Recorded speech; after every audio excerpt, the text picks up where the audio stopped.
네, 여러분은 지금 실시간으로 진행되고 있는 2020 라이선싱콘 워크샵을 시청하고 계십니다. 벌써 이제 네 번째 라이선싱콘 2020 워크샵 2일차 마지막 강연에 도달했습니다. 와디즈의 전주현 프로님이 말씀해 주시는 크라우딩 펀딩과 MZ세대의 라이선싱 펀딩에 대하여 들어보겠습니다.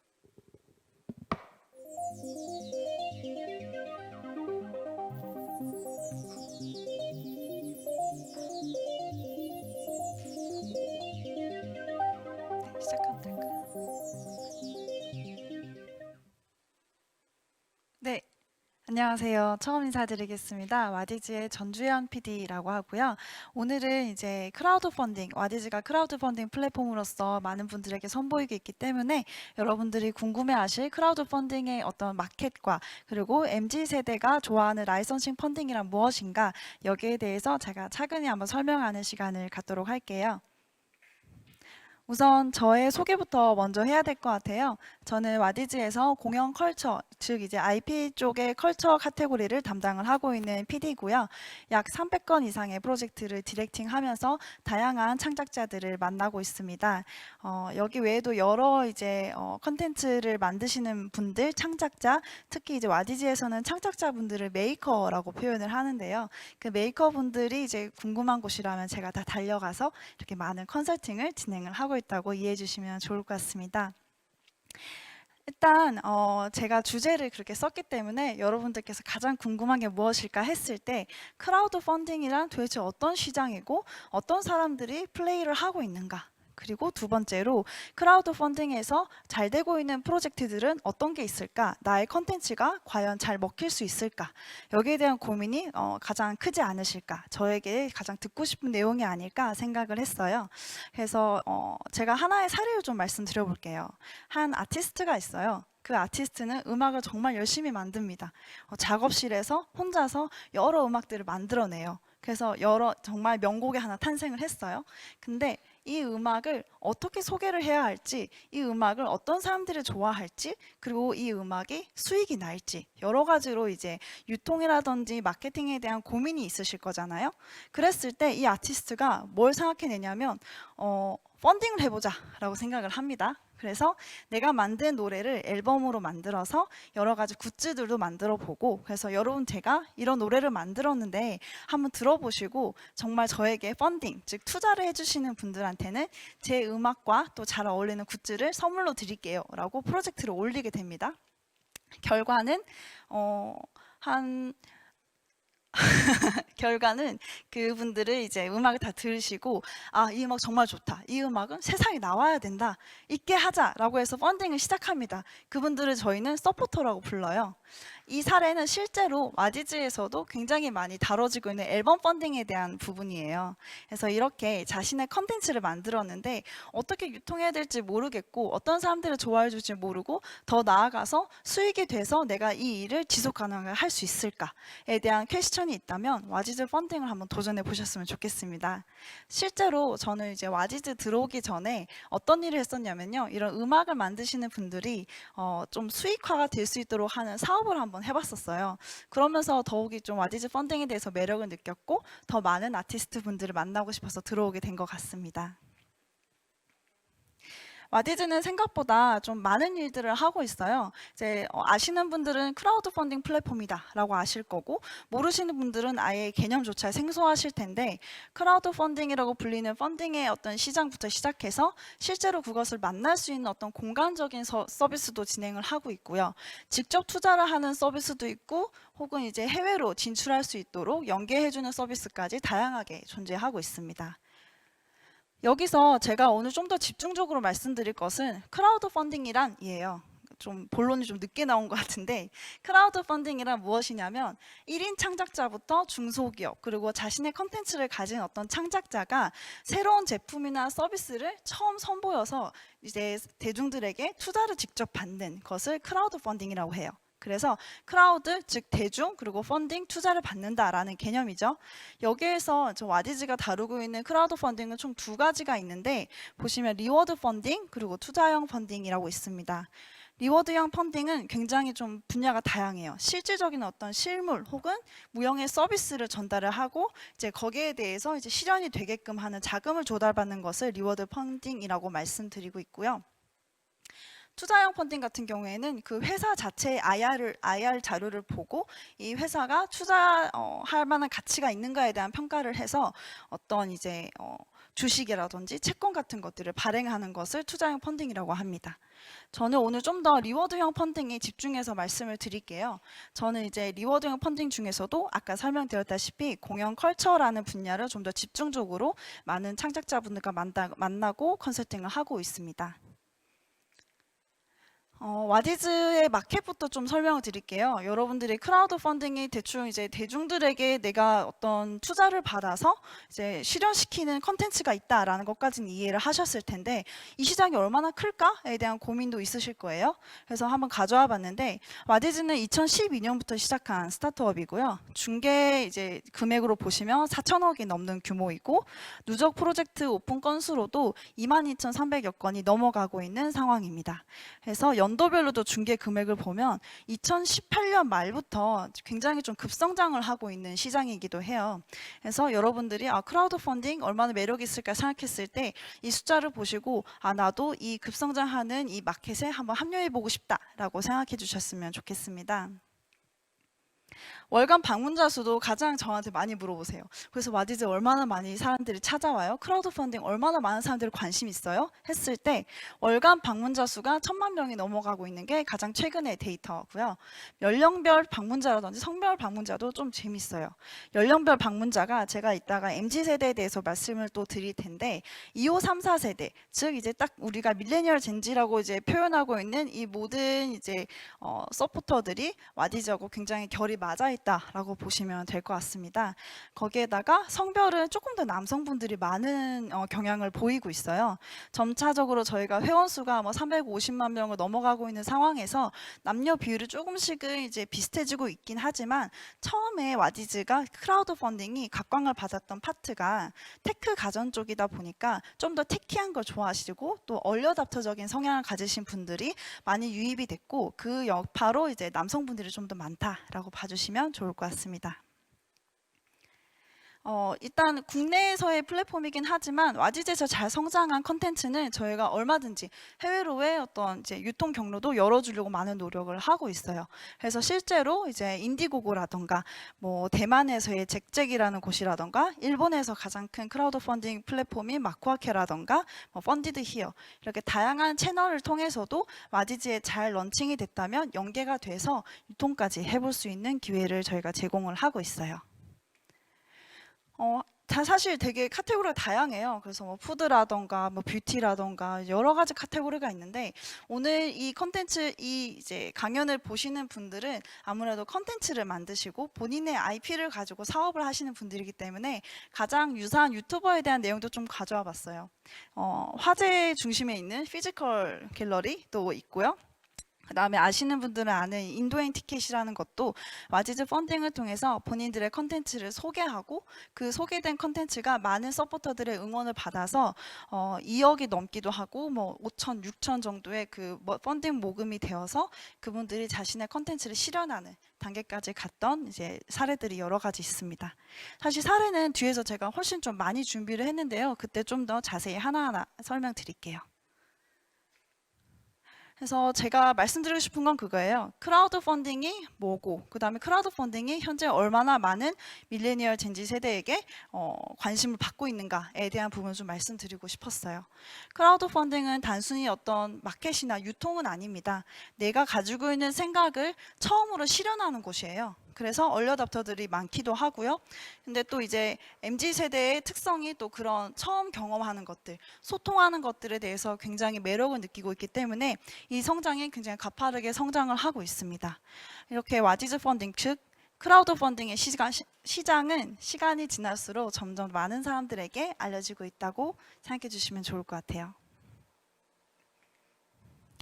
그러면 이제 진짜 궁금한 거, 와디즈 펀딩 알겠습니다. 그리고 이 크라우드 펀딩이 얼마나 빠르게 성장하고 있는 시장인지는 이해를 했어요.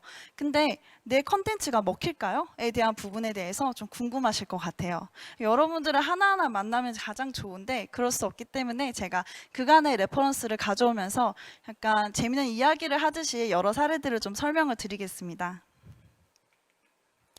와디즈에서 가장 활발하게 활동하는 서포터는 누구인가요? 물어봤을 때 가장 저희 PD들이 얘기를 하는 부분은 2534 세대입니다. 즉 2540 세대까지 가는 이제 밀레니얼 젠지 분들이 가장 많이 활동을 하고 있습니다. 라고 표현을 해요. 실제로도 아까 제가 도표상으로도 보여드렸다시피 이분들이 많이 활동을 하시는데 이분들이 즉 이제 여러분들이 오늘 계속 들어오셨던 MZ 세대에 대한 내용이겠죠. 디지털 환경에 굉장히 익숙하고 최신 트렌드에 대해서도 뭔가 남과 다른 이색적인 경험을 추구하는 세대이기 때문에 소통과 또 커뮤니케이션도 굉장히 중요하게 생각하는 세대라고들 하는데요. 이분들의 키워드를 좀 제가 막 뽑아봤어요. 뭐 SNS, 뭐 소통, 가치 소비 여러 가지가 있는데 여기서 되게 재밌었던 게 와디즈의 서포터들 그리고 와디즈 플랫폼의 그 크라우드 펀딩의 플랫폼 특성상 가지고 있는 기능들이 여기 MZ 세대들이 좋아할 만한 컨텐츠에 다 녹여 있더라고요. 예를 들면 소통, 커뮤니케이션이라든지 미닝아웃이라든지 판플레이 그리고 가치 소비, 경험 중시 이런 키워드들이 실제로 와디즈 서포터분들이 가장 좋아하고 가장 많이 응원을 하는 컨텐츠들의 특징을 표현을 하기도 합니다. 소통부터 좀 말씀드려볼게요. 예를 들어서 이제 물건이 하나 이렇게 판매에 대해 서 있어요. 근데 이거를 사실 보통은 이제 대표님들이 오셔서 제가 이걸 어떻게 만들었고요. 이 기능이 어떤 거고요. 그거를 만들기 위해서 어떤 과정을 거쳤는지 설명해 주지 않아요. 그냥 갑판대 올려져 있을 뿐이죠. 그러면 사람들은 여기에 대해서 전혀 이 제품에 대한 소통을 할 수가 없어요. 근데 와디즈에서 크라우드 펀딩의 가장 큰 특징이 뭐냐면 페이지 구성이 굉장히 스토리텔링적으로 돼 있다는 거예요. 그래서 안녕하세요. 저는 어떤 메이커인데요. 제가 이런 걸 만들기 위해서 그동안 어떤 노력들을 해왔고 그래서 우리가 이제 자신 있게 내놓는 이 컨텐츠는 어떤 특징들이 있어서 여러분들이 정말 좋아할 겁니다. 우리가 이 세상에 나올 수 있도록 펀딩해 주세요. 라는 스토리가 되면서 여러 가지 댓글이라던가 뭐 새 소식이라던가 뭐 뉴스피드, SNS적으로 굉장한 소통을 합니다. 그래서 실제로 이제 서포터 분들이 느끼시기에 내가 어떤 물건을 구입했다라는 느낌보다는 내가 이 기업을 키웠다. 같이 성장한다라는 커뮤니케이션적인 느낌을 굉장히 많이 받아요. 제가 일일이 다 보여드릴 수는 없지만 한번 시간 되실 때 저희 사이트 들어오셔서 보시면 댓글에 대표님 응원합니다. 뭐 이 제품 너무 좋아요. 다음 후속 제품 다시 개발해 주세요. 뭐 그런 내용들이 굉장히 많습니다. 그리고 미닝 아웃도 굉장히 최근 들어서 정말 주목받는 컨텐츠, 그러니까 키워드 중 하나인데요. 가치 소비라고 하죠. 그래서 내가 어떤 걸 추구하고 어떤 게 가치관을 가지고 있다라는 부분을 펀딩을 통해서 표현을 하는 거예요. 뭐 예를 들면은 친환경 소재에 대한 어떤 기능을 뭐 좋아한다던가 컨텐츠에 대한 내용이 정말 비건에 대한 내용을 다룬다던가 현재 우리가 중요하게 생각하는 어떤 가치관을 담은 컨텐츠에 사람들은 펀딩으로 참여를 한다는 거죠. 뭐 판플레이도 소통과 사실 비슷한 개념일 거고요. 경험 중시라고 한다면 단순히 아까 제가 구매하는 게 아니라 뭔가 이 브랜드와 같이 소통하며 커나간다라는 경험을 중시하는 입장에서 와디즈 서포터와 MZ 세대가 굉장히 닮아 있다라고 이해해 주시면 좋을 것 같아요. 실제로 와디즈에서 이제 크라우드 펀딩에서 다양한 IP를 활용한 크라우드 펀딩 플랫폼 프로젝트들이 진행이 되고 있습니다. 하나하나 좀 봐드리면은 이정록 작가, 그러니까 작가의 작품도 아예 판매 자체가 펀딩이라는 이름으로 처음 선을 보이고 있어요. 사실 작가님들도 굉장히 본인의 콘텐츠를 많이 가지고 있으시잖아요. 갤러리 분들이라던가 큐레이터 분들 굉장히 고민이 많으실 거예요. 이제까지는 오프라인 뭐 샵이라던가 아니면은 어떤 전시를 통해서만 유통됐던 것들이 이제 온라인에서 와디즈 펀딩이라는 이름으로 이 에디션이 있게 하는 펀딩을 진행을 하는 거예요. 그게 이제 이게 두 번째 앵콜이었기 때문에 누적으로 한 7,600만 원 정도 펀딩이 됐던 사례고요. 블리자드도 너무 유명하죠. 사실 제가 막 게임을 엄청 좋아하진 않아서 근데 블리자드 게임 하면은 아시는 분들은 완전히 이제 몰입하는 게임이라고 하시더라고요. 근데 이 회사에서 이제 보드 게임으로 게임을 만든 거예요. 근데 이게 잘 먹힐까 궁금했어요. 와디즈가 이제 자금 조달이라는 중요 개념도 있지만 사실 최근 들어서는 굉장히 테스트베드로서의 활용으로 많이 활용이 되고 있어요. 테스트베드란 결국에는 이게 잘 먹힐까에 대한 퀘스천을 가진 사람들이 던져보는 거잖아요. 그랬을 때 단순히 던지게 되면은 재고의 부담이라던가 아니면은 선 투자에 대한 부담이 컨텐츠 제작자로서는 있을 수밖에 없는데, 먼저 이제 와디즈 펀딩 같은 경우에는 아이디어와 어떤 목업 파일과 그 다음에 티저 이런 것들만 있으면 얼마든지 내 아이디어를 선 투자를 받아볼 수 있거든요. 블리자드도 워낙 유명한 게임이긴 하지만 보드 게임은 또 어떻게 보면 새로운 분야였기 때문에 펀딩을 통해서 이렇게 팬들을 만나서 성공했던 사례가 있어요. 로보트 태권브이도 되게 재밌는 사례예요. 혹시 지금 이거 보시는 분들이 같은 세대이신지 네, 동년배인지 모르겠지만 아무튼 그분들도 이제 로보트 태권브이에 대해서 저희 세대는 사실 많이 알고 있거든요. 근데 이게 또 다 사연이 있더라고요. 43년 동안 이게 만화로 다시 나오지 못했던 이유에 대해서 스토리에서 구구절절 설명합니다. 그동안 너무 많은 자료들이 흩뿌려져 있었고 그걸 모으기까지 정말 시간이 많이 걸렸고, 근데 이거 사람들 정말 좋아해 줄까? 퀘션이 생긴 거죠. 그랬을 때 시도해 볼 수 있었던 게 저희 펀딩이었던 거예요. 그래서 이제 뭐 작가님들도 나와서 다 설명을 했었고, 팬들이 굉장히 좀 요즘 보면 어떻게 보면 이제 레트로에 대한 개념인 거죠. 또 어떤 복간에 대한 로망 이런 것들도 와디즈에서 많이 실현이 되고 있습니다. 그다음에 미술관은 못 가도 명언을 보고 싶다. 요것도 되게 지금의 시국을 잘 반영한 펀딩이었었는데요. 요즘 그러니까 전시를 가고 싶어도 사실은 굉장히 부담스럽잖아요. 저희도 이렇게 온라인으로 만날 줄 몰랐는데 그래서 그런 상황에서 이제 사람들이 고민한 거예요. 어떻게 하면 이 명화를 다르게 소비할 수 있을까? 그래서 출판사에서 유아컴퍼니라는 메이커가 이제 본인들이 정말 유럽 각지를 직접 돌아다니면서 사전에 모아놨던 퀄리티 있는 작품들을 책으로 냈을 때 사람들이 얼마나 좋아할까 퀘스천이 생겼어요. 그래서 우리가 이런 걸 해보려고 하는데 우리가 이런 고증을 걸쳤고, 그래서 정말 좋은 퀄리티로 프린트도 정말 신경 썼어요. 어떻게 생각하세요? 라고 던진 거예요. 펀딩으로. 그랬을 때 6천만 원 정도의 펀딩금이 성공을 했죠. 이런 사례들도 다 어떻게 보면은 펀딩으로 시작하다, 그리고 펀딩을 통해서 있게 한 모든 사례들이라고 볼 수 있습니다. 갤러리 피지컬 랩 같은 경우에도 이제 워낙 유명하니까 이분들이 뭐 스포츠 관련된 컨텐츠들을 굉장히 많이 만들어내시잖아요. 근데 이제 이렇게 음료를 만들고 싶은 거예요. 그랬을 때 너무 이제 상업적이지 않으면서 우리의 진정성을 잘 전달할 수 있는 채널이 뭐가 있을까? 이런 개념으로도 크라우드 펀딩을 많이 접근해 주세요. 그래서 단순히 어떤 커머스 사이트에 올려서 판매된다, 안 된다 이런 개념보다는 우리가 어떤 가치관을 가지고 이거를 만들어 왔는지를 표현할 수 있다는 장점 때문에도 크라우드 펀딩을 많이 찾고 있습니다.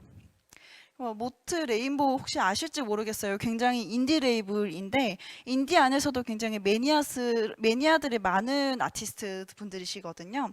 그래서 이분들도 요즘 같은 때 공연을 못 하잖아요. 그랬을 때 어떻게 우리가 추가 수익을 낼 수 있을까? 팬들은 뭘 원할까 고민을 하다가 LP 펀딩을 시작한 거예요. 그래서 LP 펀딩이 2천만 원 가까이 펀딩이 됐던 사례도 있고요. 영화도 아시겠지만 굉장히 펀딩을 활발하게 합니다. 영화에 대한 거는 사실 상영관 확보라는 게 굉장히 큰 미션이더라고요. 그랬을 때 상영관을 이제 자체 돈으로 다 투자해서 가지고 오는 것보다 실제로 팬들이 원하는 만큼의 모수를 확인하고 상영관을 확보한다면 훨씬 자금적으로도 부담이 덜하고 사전에 무언가를 확인하고 갈 수 있는 절차도 되겠죠. 그런 사례들이라고 볼 수 있어요. 즉 와디즈에서의 MZ세대, 즉 우리의 서포터들은 뭘 좋아하냐면 본인들의 컨텐츠를 응원하고 싶어하고 좀 가지고 싶어 하기도 하고 경험하고 싶어하는 서포터들이 많다라고 저는 결론을 내렸어요. 그래서 응원하다, 소장하다, 경험하다 라는 키워드로 조금 더 자세히 사례들을 좀 보여드리려고 합니다. 들으시면서 내 컨텐츠는 서포터들이 이런 면에 있어서 좋아해 주겠다, 혹은 이런 면에 있어서 응원을 받을 수 있겠다, 갖고 싶겠다 라는 포인트들을 각자 좀 고민해 보시면서 들으시면 좋을 것 같아요.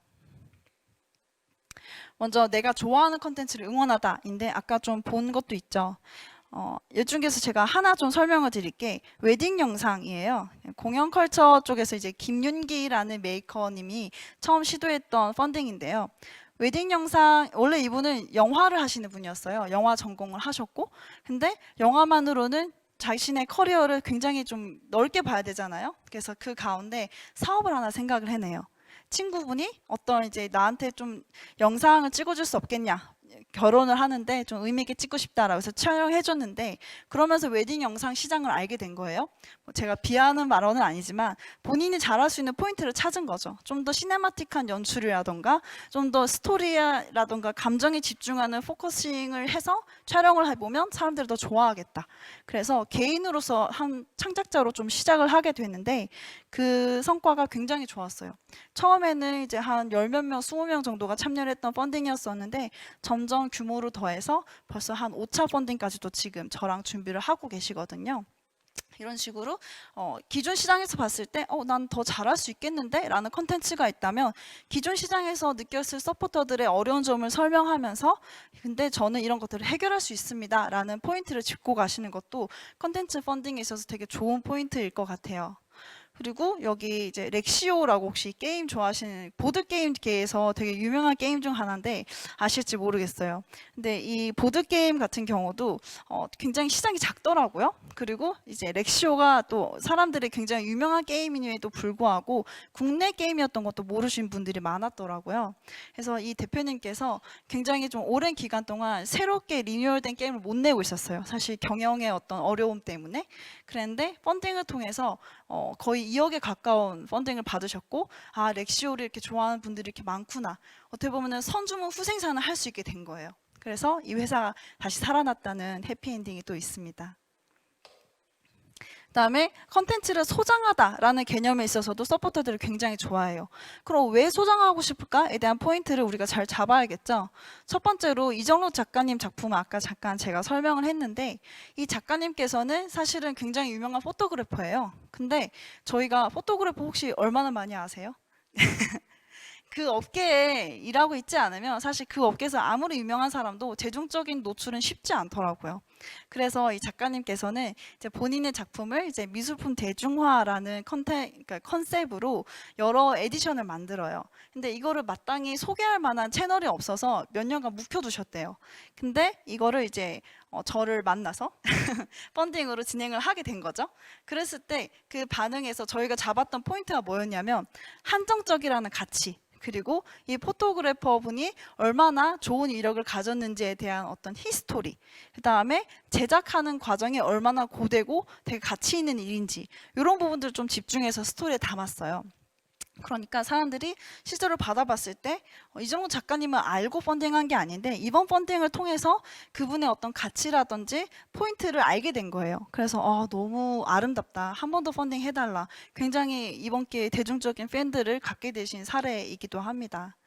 그리고 전일수 작가님 같은 경우도 마찬가지예요. 사실 작가의 작품을 소장한다는 거는 아직까지도 저희는 되게 낯선 개념인 것 같기는 해요. 그렇지만 와디즈 펀딩, 특히 이제 크라우드 펀딩에 참여하시는 분들은 그런 이전에 경험해보지 못했던 가치에 대해서 굉장히 집중하고 환호합니다. 그래서 이제 전일수 작가님 같은 경우에는 이제 아무래도 그 아시는 분들 아시겠지만 좀 영재 발굴단에서 몇 번 소개가 되긴 했었어요. 그렇지만 아직까지 작품을 판매하거나 이런 것을 굉장히 조심스러웠고, 또 자칫 너무 상업적으로 보여서 팬들에게 상처를 줄까 봐 고민하셨던 분들이었는데, 이런 어떤 이제 특별한 기회를 와지즈를 통해서 처음 선보이게 된 어떤 사례라고 볼 수 있습니다. 그래서 그것 또한 8,700만 원 정도 펀딩을 받아서 이제 무사히 다 작품을 전달 드렸죠. 이 중에서 사실 제가 제일 재밌었던 프로젝트는 이병로 작가님의 다랑아리 펀딩이었어요. 다랑아리를 펀딩을 한다? 다랑아리를 내가 갖는다? 너무 부담스러운 일이잖아요. 실제로 다랑아리는 한 이제 1,200만 원에서 1,500만 원짜리 어떤 호가되는 작품이었거든요. 특히 이병로 작가님 같은 경우는 이제 불가마에서 직접 다 구우시면서 했던 거라서 작품을 소장한다는 개념, 그리고 와디즈의 다랑아리가 될까? 이런 포인트들이 있었는데, 이 작가님의 어떤 가치관이라든지 아까 계속 말씀드린 대로 소장 가치, 그리고 이게 단 100점밖에 없다는 거, 그 다음에 만들어지기까지 얼마나 어려운 과정들이 있는지에 대한 그 가치 부분을 계속 부여를 했어요. 그랬을 때 굉장히 저희도 놀랐습니다. 한 5천만 원 정도가 펀딩이 되면서 작가님께도 사실은 굉장히 새로운 수익원이 생긴 거죠. 그리고 서포터 입장에서도 다랑할 일 내가 갖게 될 줄 몰랐는데 너무 새로운 경험이다, 재밌다, 집에 두니까 너무 위로를 받는다, 이런 메시지들을 많이 받았어요. 또 여기에서 제가 되게 재밌게 보는 포인트는 뭐냐면 지금의 상황에 맞게 MZ세대들이 어떻게 움직이는가입니다. 그러니까 본인들이 직접 가서 무언가를 이제 보는 거에 넘어서 어떤 가치를 가진 작품을 소유하는 거에 있어서도 굉장히 좋아한다는 것들을 제가 여러 번 경험을 하게 되었어요. 더 많은 사례들이 있지만 이 정도로 또 소장하다는 좀 넘어가 보겠습니다. 그다음에 경험하다인데요. 사실 이 경험하다 부분이 지금 시국에 가장 힘드신 메이커 분들이세요. 사실은 직접 만났을 때 경험할 수 있는 특별함이 있잖아요. 예를 들면 공연이라던가 페스티벌이라던가 클래스라던가 이런 분들이 있는데 또 이걸 어떻게 해결해 나가고 있냐면 이제 온라인 클래스로 푼다던가 아니면은 이제 키트를 보내서 집에서 뭔가 경험할 수 있게끔 해준다던가 그런 것들이 좀 이제 와디즈 내에서도 점점 활성화되고 있는 상황입니다. 제가 지금 영원히로 표시가 되어 있는데 올렸던 헐리우드 필름 콘서트 같은 경우는 사실 이번 시국을 정면으로 받은 프로젝트이긴 했어요. 그렇지만 굉장히 한 1억 6천만 원까지 갈 정도로 호평을 받았던 프로젝트였고 이 프로젝트의 가장 매력이라고 한다면 이제 뮤지컬 시장에 대한 이해를 이제 메이커브님이 잘 하셔서 이제 어떤 것들을 이제 팬들이 좋아할까에 대한 고민을 저랑 굉장히 오랜 시간 동안 했습니다. 그래서 박은태 정선아 배우님이 워낙 유명하시기도 하지만 뮤지컬 한국을 보기보다는 유명한 곡들을 좀 잘 들을 수 있는 콘서트를 만들어 보자라는 취지로 같이 기획을 했었고 실제 결과가 1억 6천만 원이 넘는 펀딩으로 마무리가 되었었기 때문에 우리 팬들이 뭘 좋아할까, 어떤 부분을 우리가 더 잘할 수 있을까. 특히 이 메이커분은 극을 만드는 메이커님은 아니셨고 공연을 만드시는 분이었기 때문에 콘서트를 만드시는 분이었기 때문에 내가 잘할 수 있는 분야와 그 배우의 팬덤을 잘 활용을 하셨어요. 그래서 내 콘텐츠를 사람들이 좋아해 줄 수 있을까라고 퀘스천했을 때 이런 시장 조사도 한번 해보시면 굉장히 중요한 포인트가 생길 수 있을 것 같습니다. 네, 굉장히 제가 조금 빨리 달려왔네요. 이렇게 많은 사례들을 좀 보여드리면서 제가 말씀드리고 싶었던 건 뭐였냐면 크라우드 펀딩 시장이 어떤 시장인지를 좀 설명드리고 싶었어요. 아직까지는 이제 제가 만나면 열에 한 4명 정도는 아시고 나머지는 아직은 좀 낯설어 하시더라고요. 그 낯설어하는 시장이 더 이상은 이제 마이너 시장이 아니라 점차적으로 굉장히 급진적으로 성장을 하고 있습니다. 그 성장의 포인트에는 메이커에 대한 니즈와 서포터, 즉 이제 펀딩을 참여해 주시는 분들의 니즈가 잘 맞았기 때문이라고 생각을 해요. 그 메이커 입장에서는 내 컨텐츠가 얼마나 많은 사람들을 좋아해 줄 수 있을 것인지 초기 투자 비용을 최소화하면서 팬들을 모아볼 수 있는 툴이었기 때문에 이 크라우드 펀딩 시장이 점차적으로 빠르게 성장을 하고 있다라고 보고 있고요. 거기에 가장 큰 포인트 중 하나가 선주문 후생산 느낌의 이제 먼저 우리의 컨텐츠를 소개하고 그 다음에 돈이 들어와서 우리가 그것을 이행할 수 있다는 이 프로세스가 가장 매력적으로 다가가지 않았을까 싶어요.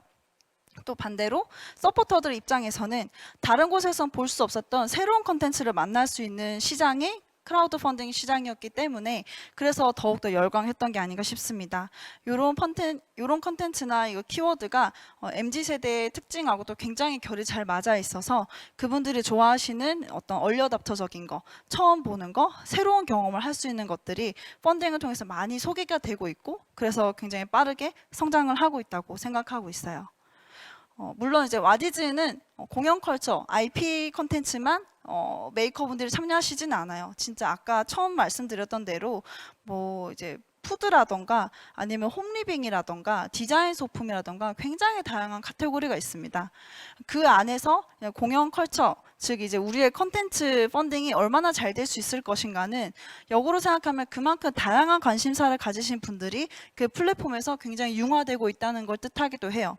그래서 이렇게 큰 시장이 만들어지고 있을 때 여러분들의 컨텐츠가 잘 될 수 있을지 고민된다면 한번 펀딩을 통해서 반응을 좀 보셨으면 좋겠습니다. 그래서 어려우신 점 있으시다면 저한테 연락 주셔도 괜찮고 제가 이제 워낙 다양한 컨텐츠들을 하시는 분들을 만나다 보니까 여러분들이 제3자적인 관점 관점에서 볼 수 없었던 포인트를 보기도 해요. 그래서 그런 것들을 이제 제가 오늘 다양한 사례들을 최대한 좀 많이 보여드리려 노력을 했는데 더 궁금하신 점이 있다면 또 토크를 통해서도 더 설명을 드리도록 하겠습니다. 네, 감사합니다. 네, 전주현 프로님 감사합니다. 강연에 대해서 일단 좋은 내용 바탕으로 질의응답을 한번 진행을 해보도록 하겠습니다. 자, 첫 번째 사실 저도 뭐 와디즈라든지 뭐 크라우딩 펀딩 뭐 이런 존재와 뭐 개념은 알고 있었지만 사실 오늘 이렇게 다양한 사례들이 진행되고 있는지는 잘 몰랐어요. 근데 아마 오늘 들어와서 워크숍에 참여하신 분들도 어떻게 보면 저 정도였나 뭐 이런 생각을 하실 수도 있을 것 같습니다. 그래도 아까 또 그래프 보니까 인상적인 게 최근에 또 이렇게 가파르게 성장세를 보여주고 있는데 특별한 이유가 있는지 아니면 그게 와디스뿐만 아니라 전체적으로 크라우딩 펀딩 쪽에서 어떤 그런 패턴이 있는 건지 좀 설명을 해주시면 고맙겠습니다. 네, 말씀하신 대로 그래프상으로 보면 최근 한 2, 3년간에 굉장히 폭발적으로 성장한 시장이기도 해요. 그 포인트에는 두 가지 포인트가 있을 수 있는데 일단은 와디즈라는 이 브랜드의 성장이 또 분명히 있었다고 생각을 합니다. 저희가 이제 여러 투자를 받으면서 시장을 점차적으로 넓혀갈 수 있었고 혹시 보셨는지 모르겠지만 그 저희 배우님을 좀 섭외를 해서 저희가 매스미디어 광고도 굉장히 강한을 네, 맞습니다. 네. 그래서 적극적으로 홍보를 하고 있기 때문에 그 시장이 늘어나는데 에너지로도 작용을 했지만 네. 무엇보다도 현대의 어떤 이제 MZ 세대들이 원하는 것들에 대한 결이 굉장히 잘 맞았다고 생각을 해요. 네. 새로운 것, 그 다음에 네. 다른 데서 보지 못했던 것 네. 그런 것들을 처음 만나는 사이트로 저희가 자리매김을 하고 있기 때문에 네. 와디즈뿐만이 아니라 크라우드 펀딩 시장이 전반적으로 커지고 있는 상황이라고 보시면 될 것 같습니다. 그러면은 그 지금 급성장을 이루는 이제 그러니까 투자하시는 서포터라고 아까 네네네. 표현하셨는데 그 가장 늘어나고 있는 서포터층이 밀레니얼 네, Z 맞습니다. 세대들이 네. 거기 가장 많이 뛰어들고 있다라고 네, 맞습니다. 굉장히 재밌는 그런 네. 모습인 것 같습니다. 네네. 자, 그 아까 뭐 다양한 성공 사례들을 보여주셨어요. 네. 근데 그 뭐 관련해서 조금 뭐 굉장히 재밌었다거나 아주 흥미로웠다거나 뭐 에피소드가 있으시거나 뭐 어떤 그런 과정에서 조금 더 독특한 부분이 있으신 어떤 네. 문화 콘텐츠의 어떤 사례 하나 정도만 더 가볍게 말씀해 주시면 어떨까 싶습니다. 아까 제가 전달드린 내용 중에도 사실 들어가 있긴 했었는데요.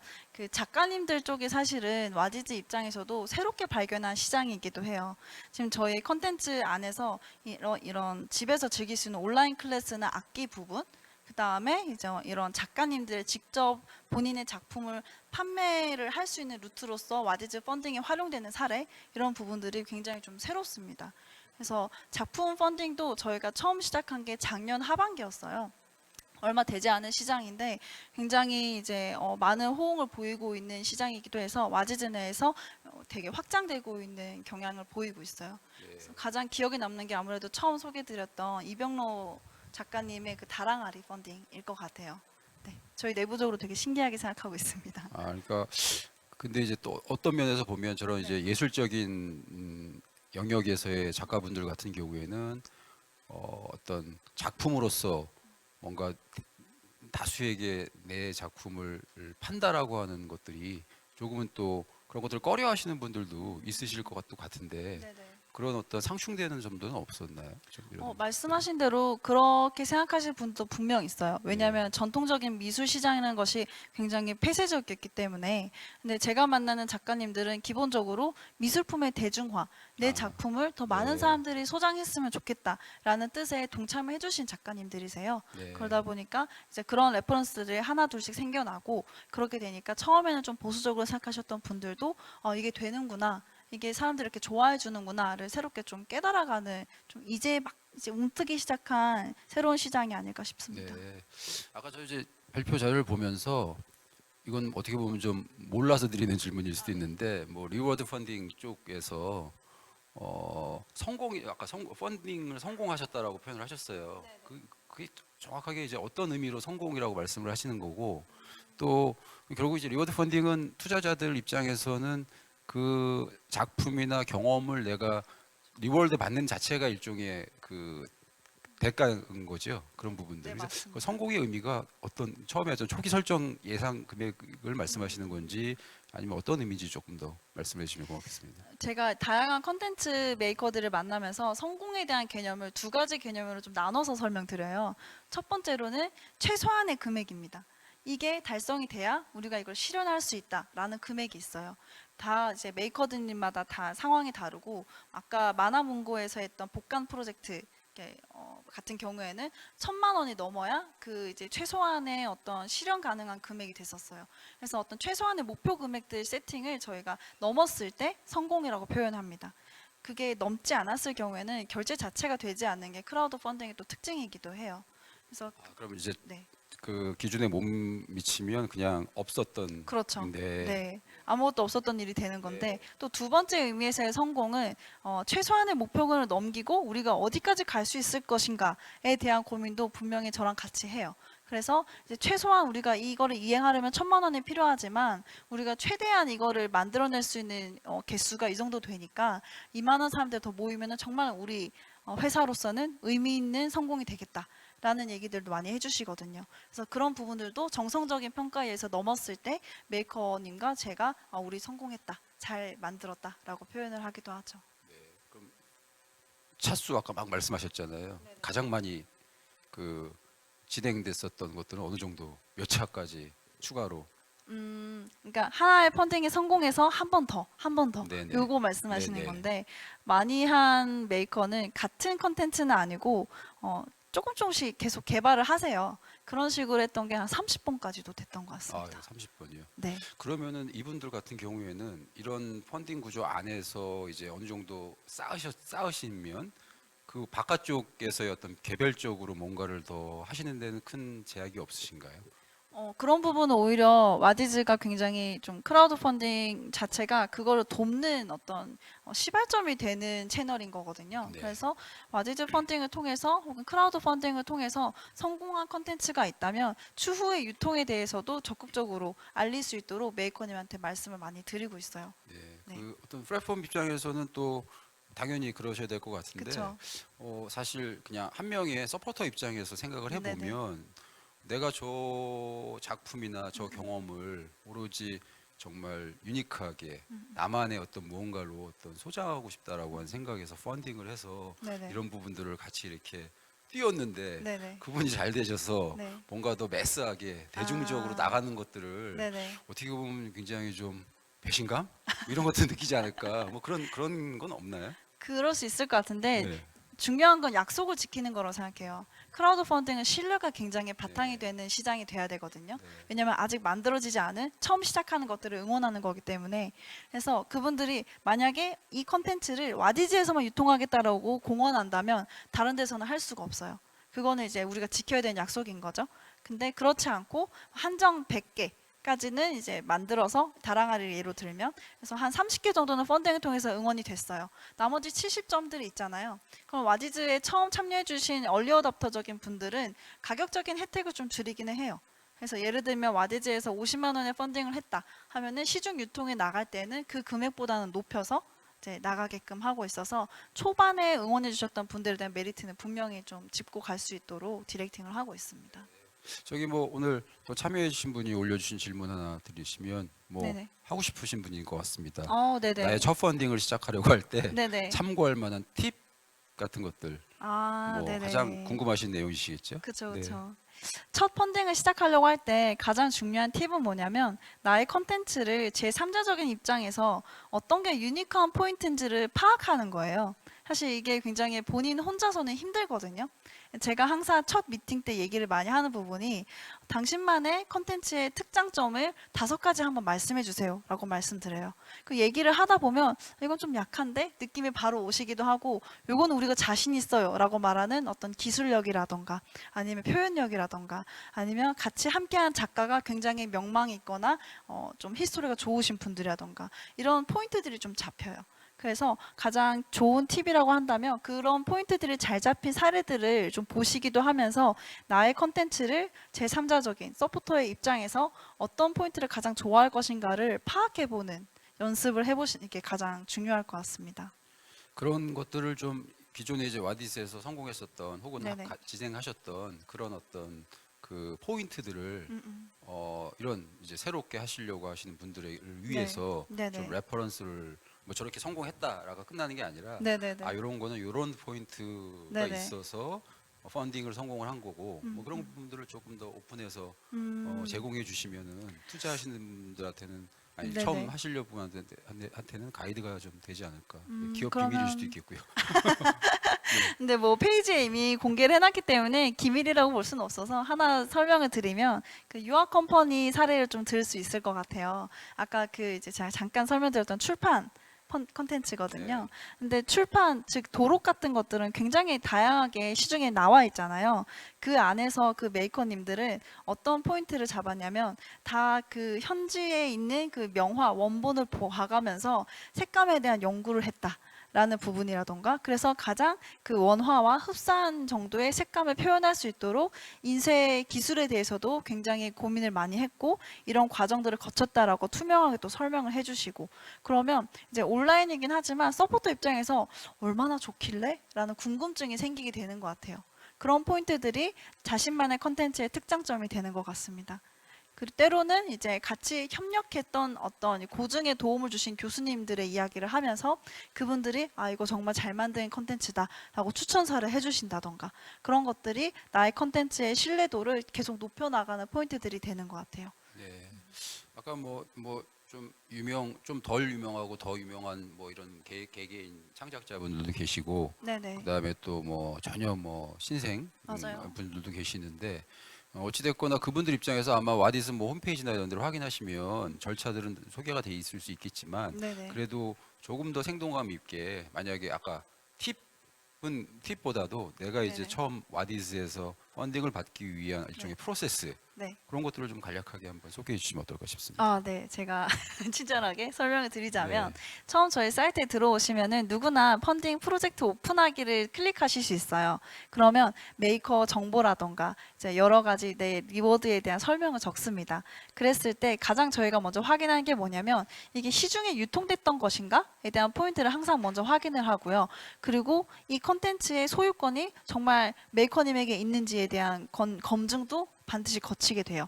그래서 그런 부분들을 서류적으로도 그렇고 히스토리적으로도 잘 정리를 해놓으시면은 그런 심사 과정들을 잘 통과해 나가면서 내 스토리를 만들 수 있을 것 같고요. 그다음에 스토리를 만드실 때 정말 스토리 쓰시는 분들이 있어요. 안녕하세요. 저는 누구인데요. 쫙 이렇게 쓰시는 분들이 있는데 서포터 입장이 돼서 봤을 때 가장 궁금한 건 그래서 당신이 가지고 있는 컨텐츠의 좋은 점이 뭔데 이거거든요. 그래서 그 내용을 먼저 설명을 해주시고 그 다음에 자신의 설명과 어떤 개발 과정이라던가 그런 내용들을 스토리로 좀 전개를 해주시면 좋을 것 같습니다. 그래서 이제 전체 목표 금액을 세팅하는 것도 되게 중요해요. 이제 오픈하기를 신청하게 되면 어드민 페이지가 만들어지거든요. 거기에서 여러 스토리도 넣고 그 다음에 목표 금액 설정이란 제목 같은 것도 넣는데 목표 금액 같은 경우에는 웬만하면 너무 도전적이지 않았으면 좋겠어요. 의미 있는 금액도 되게 중요하지만 펀딩의 특성상 100%를 넘기지 못하면 뭐 99%까지 됐어도 무산입니다. 그렇기 때문에 정말 필요한 금액에 대한 최소 금액을 목표 금액으로 세팅해 주시는 것도 중요한 팁일 것 같고요. 그다음에 저희가 크라우드 펀딩 자체가 테스트 베드로서 활용을 하는 페이지잖아요. 근데 거기에서도 앞서서 하는 서비스가 있는 게 그게 오픈 예정이라는 서비스예요. 그래서 오픈 예정 때는 실제로 펀딩이 이루어지고 있지는 않지만 내 컨텐츠에 얼마나 많은 사람들이 관심을 가질지에 대해서 사전 모객 조사를 하는 단계거든요. 영화 예고편 같은 뭐 그렇죠, 그런 맞아요. 성격이네요. 네. 네. 그래서 그걸 통해서도 아 내가 이제 지금 한 1,000명 정도가 나의 펀딩에 관심 있다고 알림 신청을 눌렀는데 그러면 이 중에서 몇 명 정도가 넘어올까에 대한 고민도 해보시면서 목표 금액을 세팅하는 것도 방법일 수 있겠습니다. 네. 이런 거 혹시 질문 드려도 편하게. 비밀일지는 모르겠지만 네. 실제 성공률이 어느 정도인가요? 전체 아, 네네. 분의 예를 들어서 뭐 마켓에서 흔히들 이제 네네. 신상품, 신제품 성공이 뭐 10%가 안 된다 뭐 이렇게 얘기하는데 과연 이런 크라우드 펀딩 세계에서의 어떤 펀딩 성공률 제가 알기로는 80에서 90 사이로 알고 있어요. 그렇게 높나요? 네. 올리는 족족 다 네. 그럼 웬만하면 이렇게 점점 더 그 메이커들의 어떤 역량도 높아지는 것 같고요. 네. 네. 그래서 실제로 저희 내부적으로 공유를 받았을 때는 네. 80% 이상인 걸로 알고 있습니다. 어떤 사전 스크린 없이 하시는 분들이 없이 하시는 분들도 계시고 네. 그걸 통해서 하시는 분들도 계세요. 여기 지금 오늘 워크숍에 참여하신 분들 적극적으로 펀딩에 좀 참여를 하셔야 될 것 같습니다. 굉장히 높네요. 예, 저도 한번 생각해 보겠습니다. 네, 감사합니다. 자, 근데 그 또 하나 궁금한 점은 이게 굉장히 이제 펀딩 단계에서는 매력적으로 보여요. 그런데 이제 실제 아웃컴 퍼포먼스가 쫓아줘야지 이게 사실은 잘 되는데 되게 어떤 정도로 되나요? 그냥 기대한 만큼 정말로 다 충족이 되는 경우가 있나요? 아니면 아닌 경우도 있나요? 아닌 경우도 당연히 있습니다. 네. 왜냐하면 처음 선보이는 컨텐츠이기 때문에 네. 하자가 발생할 수도 있고 좀 부족할 수도 있고 지연이 될 수도 있고 여러 가지 이슈들이 생겨요. 그거는 이제 크라우드 펀딩의 필연적인 어떤 리스크인 것 네. 같아요.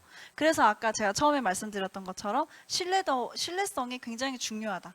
왜냐하면 아직 세상에 나오지 않은 것을 하겠다라고 공표한 거기 때문에 그것들을 잘 지켜준 분들이 앵콜, 2차, 3차 이렇게 점점 더 팬들을 더 이렇게 불려 나가세요. 근데 리스크가 발생했다 했을 때 가장 중요한 건 소통인 것 같아요. MZ 세대들의 특징도 그렇지만 우리가 이런 문제가 발생했고 어떻게 지금 노력하고 있습니다라는 것들을 꾸준히 소통해 준다면 리스크가 발생하더라도 오히려 대표님 힘내세요라는 댓글이 달리기도 합니다. 예, 그러니까 결국 대부분 그런 문제가 발생하지만 네. 선순환적으로 뭔가 풀어간다 그 안에서. 그렇죠. 소통이 가장 중요한 채널이기도 굉장히 합니다. 재밌는 포인트인 네네. 것 같습니다. 아까 뭐 발표 내용을 보니까 일종의 뭐 인큐베이팅 같이 이렇게 그렇죠. 키워나가시는 찾고 네. 발굴하고 뭐 이런 네. 것들까지 다 하고 계시는데 네네. 그런 발굴 단계나 찾는 쪽에서의 어떤 가장 주안점 어떤 관점에서 어떤 창작자들이나 컨텐츠를 이 와디즈로 끌어들이려고 섭외하시는지 그런 것들 조금 말씀해 주시면 어떨까요? 가장 중요한 건 그 메이커가 가지고 있는 진정성인 것 같아요. 네. 굉장히 로맨스적인 표현일 수 있겠는데 네. 진정성이라는 것의 의미에는 그 사람이 발자취를 어떻게 가져왔는지에 대한 네. 것도 보겠고요. 그러니까 네. 예를 들면 어떤 작품을 만드는데 어느 날 갑자기 이거 잘 될 것 같아서 한 게 아니라 오랫동안 거기에 대해서 고민을 하셨던 분들, 그래서 거기에 대한 어떤 신뢰도나 기술력이라든지 아이디어가 바탕이 돼 있으신 분들, 이런 것들을 좀 저희가 주로 보고 있고요. 그런 분들이 성공하는 케이스들을 와디즈 차원에서도 굉장히 의미 있게 보고 있습니다. 사실 뭐 로맨스적인 단어 아닌 것 같고요. 요즘 뭐 많은 기업들이 다 진정성 맞습니다. 너무 중요하죠. 그런 네네. 부분들. 그러니까 막 굉장히 그런 특히 이런 신뢰가 중요한 크라우딩 펀딩에서는 그거야말로 정말 가장 핵심적인 게 아닌가 싶습니다. 아까 뭐 밀레니얼 세대들이 이쪽으로 굉장히 많이 뛰어들고 있다라고 네. 말씀을 하셨는데 뭐 그거를 포함해서 조금 이렇게 변해가는 모습들 혹은 앞으로 이런 리워드 펀딩 창작의 펀딩 쪽에서의 어떤 뭐 트렌드라고까지 표현하기는 그렇지만 어떤 변화되는 예상하시는 어떤 방향성이나 분야 뭐 이런 부분들 혹시 있으시면은 한번 좀 소개해 주시면 감사하겠습니다. 네네. 처음에 표를 보여드렸던 거를 좀 기억하시면 아시겠지만 건수가 굉장히 많아지고 있어요. 그래서 한 달에도 저희가 한 7, 800여 건들이 동시에 라이브가 되고 있거든요. 그래서 점점 중요해지는 게 뭐냐면 차별성인 것 같아요. 내 컨텐츠의 차별성은 무엇인가, 이게 굉장히 중요해지고 있어요. 그래서 점점 이제 사람들이 보기에는 그저 그런 비슷비슷한 혹은 왜 펀딩을 해야 되는지 알 수 없는 펀딩들이 있을 수가 있거든요. 그럴 때일수록 내가 이거를 왜 하는지에 대한 어떤 가치관에 대한 설명, 그 다음에 우리가 다른 사람들에 비해서 잘할 수 있는 이유와 포인트. 예를 들면 아까 그 웨딩 영상에서도 사실 웨딩 영상 그 시장 자체가 굉장히 레드오션이잖아요. 그럼에도 그분이 지금 누적 한 5, 6천을 지금 달성해가고 있어요. 개인으로서. 그랬던 이유는 결국에는 일반 서포터들이, 일반 우리의 밀레니얼 세대들이 이전이 있었지만 충족시키지 못했던 시장의 어떤 페인 포인트가 있었을 거예요. 거기에 대해서 잘 짚어주는 것. 그런 것들이 점점 더 도드라져야 잘 되는 펀딩이라고 볼 수 있을 것 같습니다. 예. 어떻게 보면은 뭐 이런 펀딩 세계뿐만 아니라 일반 기업들도 이러한 어떤 그 구조를 벤치마킹 하실 필요도 있을 것 같아요. 그러니까 어떻게 보면 새로운 커머스를 만들어내는 요즘 소비자들의 모습이 이 크라우딩 펀딩이나 와디즈 안에 이렇게 들어가 있는 부분이 아닌가 또 싶습니다. 네. 뭐 마지막으로 앞으로 와디즈에서 이루고 싶은 혹은 진짜 해보고 싶은 어떤 펀딩의 세계 간단히 말씀해 주시면 감사하겠습니다. 네. 저는 앞으로 와디즈에서 이런 것도 해? 라는 것들을 좀 많이 해보고 싶어요. 컨텐츠라는 게 굉장히 무궁무진하잖아요. 만화일 수도 있고 영화일 수도 있고 어떤 책일 수도 있고 굉장히 다양한데 와디즈에서 하면 크라우드 펀딩으로 이런 것도 실현 가능해지는구나 라는 좀 새로운 레퍼런스들을 계속 발굴해 나가고 싶어요. 네. 그게 제 꿈이기도 하고 저희 와디즈 안에서의 컨텐츠 펀딩에서의 어떤 비전이기도 합니다. 지금 프로님께서 말씀하신 것처럼 그런 꿈을 잘 그 개인과 와디즈를 위해서뿐만 아니라 어떻게 보면은 지금 이 순간에도 와디즈를 그 문턱을 높다고 생각하고 계실지도 모르는 굉장히 많은 콘텐츠 창작자분들에게도 열린 어떤 그 문이 되시기를 소망하겠습니다. 감사합니다. 네, 예, 오늘 말씀 너무 감사했습니다. 네. 자, 오늘 4시간 동안 굉장히 긴 시간이었습니다. 그래서 하지만 전체적인 주제가 굉장히 관통하는 부분이 분명히 있었습니다. 뭐 꼭 어떤 밀레니얼 Z 세대라고 타겟을 얘기하지 않더라도 결국 새로운 어떤 변화 뭐 이런 부분들을 아마 여기 워크숍에 참여하신 분들이 많이 공유하고 또 공감하셨던 그런 시간이 아닐까 싶습니다.